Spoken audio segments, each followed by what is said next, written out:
시티와 도이치뱅크도 각각 5,100으로 변함이 없었습니다. 월가나 최근 랠리에 더해서 추가 상승 여력에 대해서는 조심스럽습니다.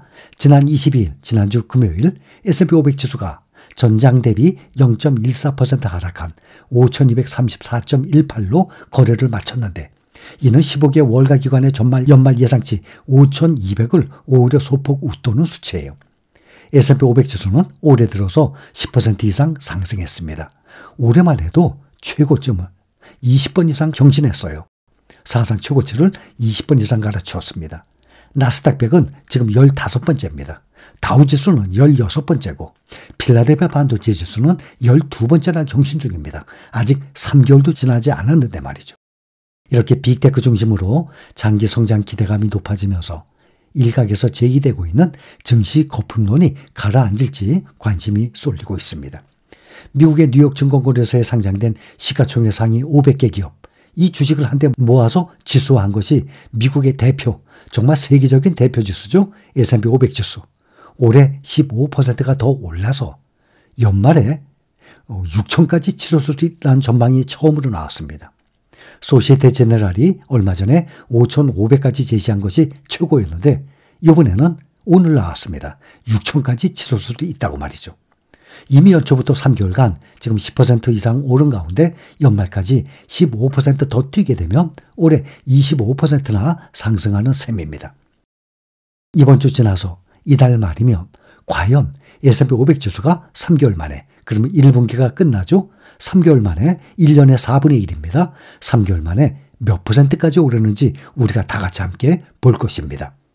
3개월을 이번 주 마지막 일주일을 남겨둔 상태에서 현재 S&P 500 지수가 10.4% 상승한 상태니까 만약에 이대로 연말까지 간다면 S&P 500 지수가 약 40%나 오른다는 것인데, 이렇게 되기는 정말 확률이 많이 떨어질 정도고, 역사적으로도 보면 S&P 500 지수가 연평균 10% 정도로 상승을 해왔었는데 작년에는 그 2배 이상 24%나 오른 것입니다. 왜냐하면 22년도에 그만큼 떨어졌기 때문에 평년이라면 작년처럼 24% 오를 확률이 그렇게 크지가 않았는데 22년도에 그만큼 떨어졌기 때문에 작년에 많이 올랐던 것이죠.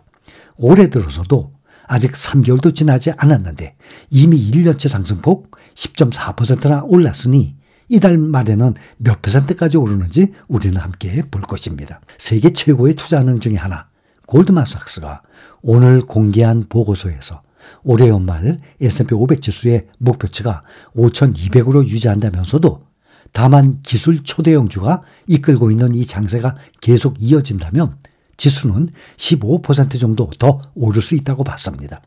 엔비디아를 위시한 인공지능 반도체 대형 기술주들이 S&P 500 지수를 더 끌어올릴 가능성이 크다는 얘기입니다. 골드만삭스는 올해 들어서 벌써 2번이나 목표치를 상향 조정했는데 S&P 500이 6천에 도달할 가능성도 열어둔 셈이 된 것입니다. 연일 사상 최고치를 경신하고 있습니다. 벌써 20번째 경신했습니다. S&P 500이 5,234까지 기록했습니다. 올 들어서만 이미 10.4% 오른 가운데 골드만삭스는 연말까지 15에서 16% 추가 상승을 전망한 것입니다. 골드만삭스 전략가들은 보고서에서 연준이 제시한 길, 이 금리 인하 이것과 경제성장 궤적이 이미 시장 가격에 충분히 반영돼 있어서 현재의 예측을 유지한다면서도, 그러나 대형 기술 회사들의 가치가 계속 확장하게 되면 S&P 500의 주가 수익 비율은 23배에 도달하고 지수는 6천까지 갈 것이라고 생각하는 전략가들이 있다고 합니다. 이들은 또 AI에 대한 낙관론이 높아 보이지만 기술, 미디어, 통신 쪽의 대형주에 대한 장기 성장 기대치와 밸류에이션은 여전히 거품 영역과는 거리가 멀다고 봤습니다. 미국 증시의 불장이 계속되자 글로벌 금융투자 은행들은 잇따라서 지금 S&P 500 지수 목표치를 연이어 높이고 있습니다. 지금 5,234인데 5,300을 넘어가게 되면 금융투자 은행들이 또다시 올릴 것입니다.